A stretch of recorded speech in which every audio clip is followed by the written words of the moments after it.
Magandang hapon po mga kababayan. Kamusta po kayo? At dalawa po ang ating pag-usapan ngayon.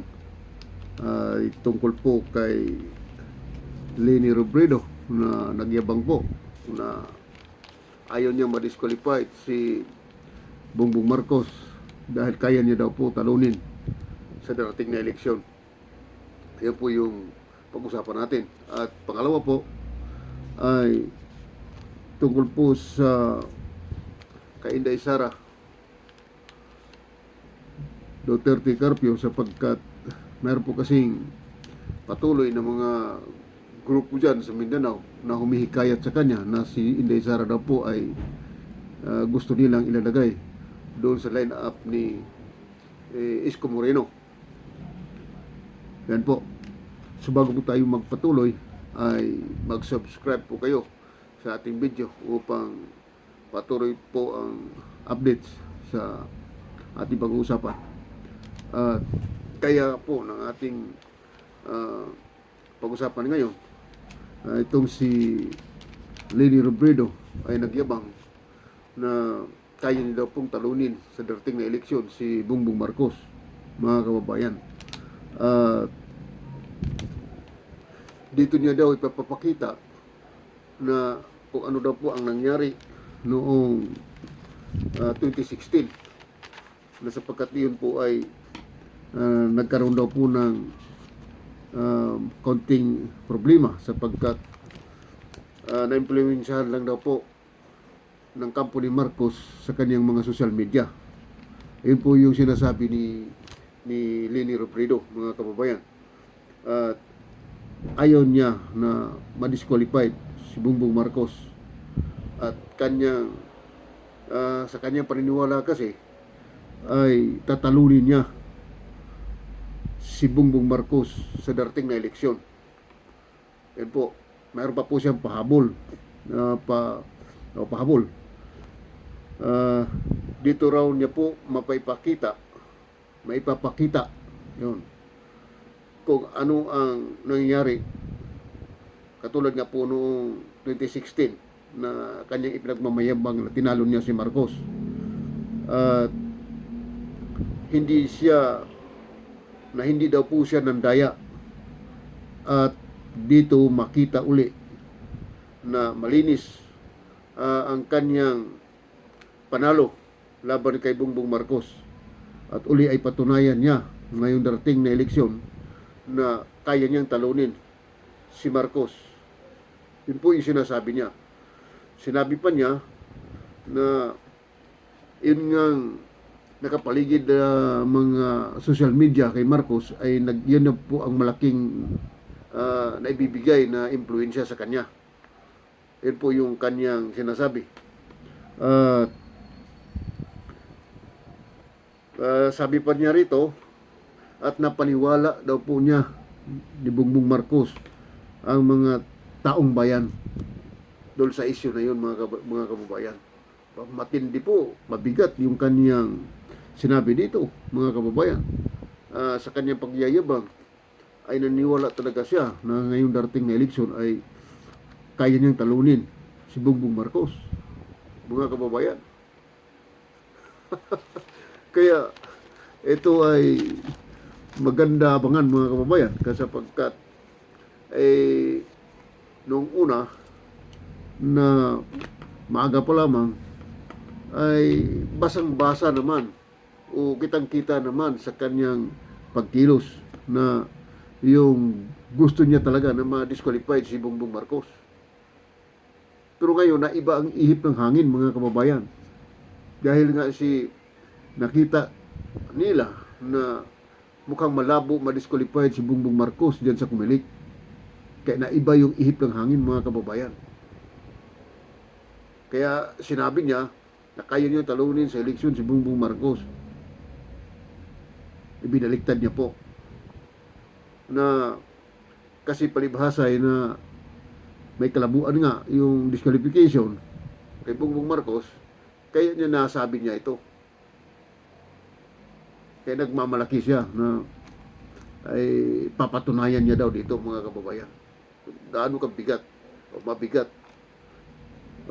yung kanyang sinasabi niya dito mga kababayan.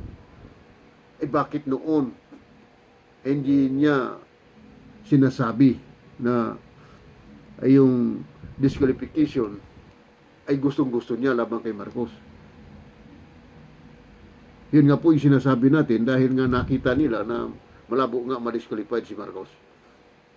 Yun po yung logic doon ni Robredo mga kababayan. So, abangan po natin ito mga kababayan sapagkat maganda itong hamon niya para makita talaga saan niya na patunayan niya na mananalo siya. No? Ang lakas ng loob pagsabi mga kababayan. Samantalang kulilat sa survey mga kababayan. So, magbigay po kayo ng opinion yan mga kababayan, komento para makita natin kung ano po ay yung inyong saloobin tungkol dyan sa kanyang hamon, pagmamayabang laban kay Bongbong Marcos mga kababayan. Samantala, yung pangalawa naman natin na pag-usapan mga kababayan ay patungkol po kay Inday Sara Duterte. May mga grupo kasi dyan mga kababayan na sa lugar ng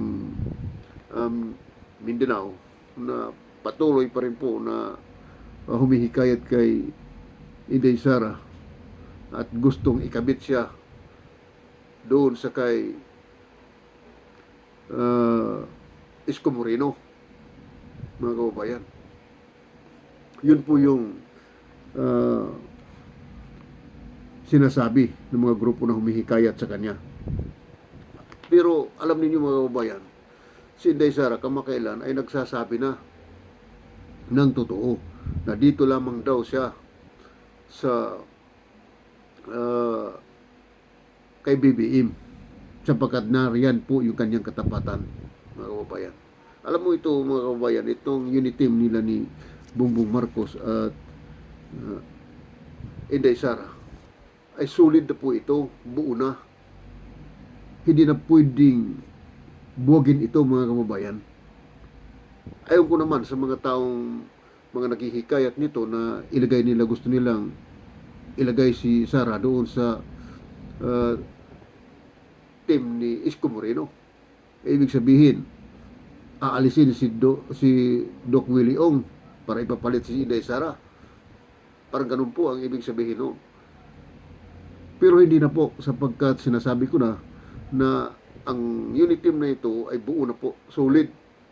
Hindi na po pwedeng sirain. Kahit nasabihin pa ni Pangulong Duterte yan na nagsabi na si Inday Sara, prangkahan, na doon lamang ang kanyang presidente ay si Bongbong Marcos lamang mga kababayan. Hindi natin alam kung sino ang i-endorso ni Pangulong Duterte.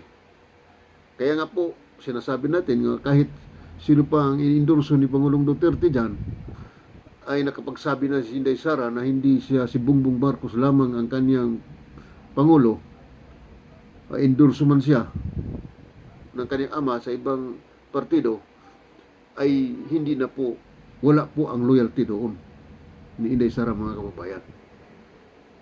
Ayan po. Kaya wala na pong silbi. Huli na po yung lahat. Kahit na na-endorso pa ng Pangulo mga kababayan.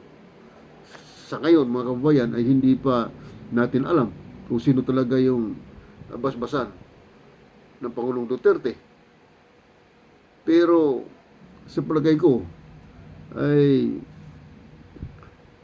kung piliin man ni Pangulong Duterte na si Bongbong Marcos o kanino mang kandidato sa pagkapangulo ang babas-basan niya,